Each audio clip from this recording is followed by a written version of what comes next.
आजको छिट्टो मिठो रेसिपीमा छिट्टो मिठो तरकारी बनाऊँ है त। सुरु गरौँ यसलाई बनाउन। यसको लागि चाहिँ मैले कराई लिएर त्यसमा राखेँ तेल। तेल तातिसकेपछि यसमा राखिदिएँ अन्डा, जसमा चाहिँ हामीले मसलाहरू केही नराखिकन यत्तिकै फ्राई गरेर निकाल्छौँ। मैले भने यहाँ 3टा अन्डा युज गरेकी छु। सबै अन्डा फ्राई गरिसकेपछि त्यही तातो तेलमा राखिदिने जिरा र तेजपत्ता फुराउन। यो सँगसँगै एउटा खुर्सानी र मसिनो गरी काटेको प्याज राख्ने। प्याजलाई यतिको भुट्ने। भुटिसकेपछि यसमा राखिदिने टमाटर, त्यसपछि राखिदिने यसमा अदुवा लसुन, बेसार, स्वादअनुसार नुन, चिल्ली फ्लेक्स, जिराको धुलो, धनियाको धुलो।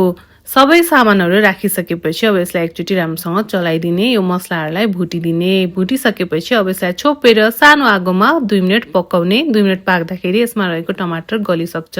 अब यसलाई राम्रोसँग चलाएर रहेको टमाटरलाई यसरी म्यास गरिदिने। यतिको म्यास गरिसकेपछि अब भने यसमा हामीले ग्रेभीको लागि पानी हाल्नुपर्ने हुन्छ। त्यो भन्दा पहिला यसमा राख्ने थोरै कालो मरिचको धुलो, जुन चाहिँ यो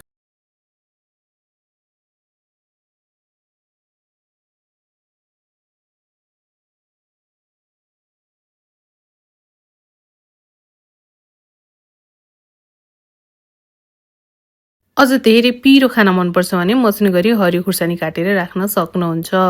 यति गरिसकेपछि छिट्टो मिठो तातो अमलेट करी बनेर यहाँ तयार भयो। बनाउनलाई पनि छिट्टो, खानलाई झन् एकदमै मिठो। हजुरले पनि यो रेसिपी ट्राई गर्नु होला अनि तातो भातसँग खानु होला। एक थाल भातको ठाउँमा तपाईले 2 थाल भात सक्नुहुनेछ। त्यति मिठो हुन्छ यो अमलेट करी। बनाइसकेपछि हजुरको यो रेसिपी कस्तो बन्यो भनेर कमेन्ट गर्न भने नबिर्सिनु होला। मन परेमा इजी किचनलाई थ्यांक यू भनेर पनि कमेन्ट गरिदिनु होला। अनि यस्तै छिट्टो मिठो रेसिपीहरुको लागि इजी किचन रेसिपीलाई फलो गर्नु होला। Thank you for watching.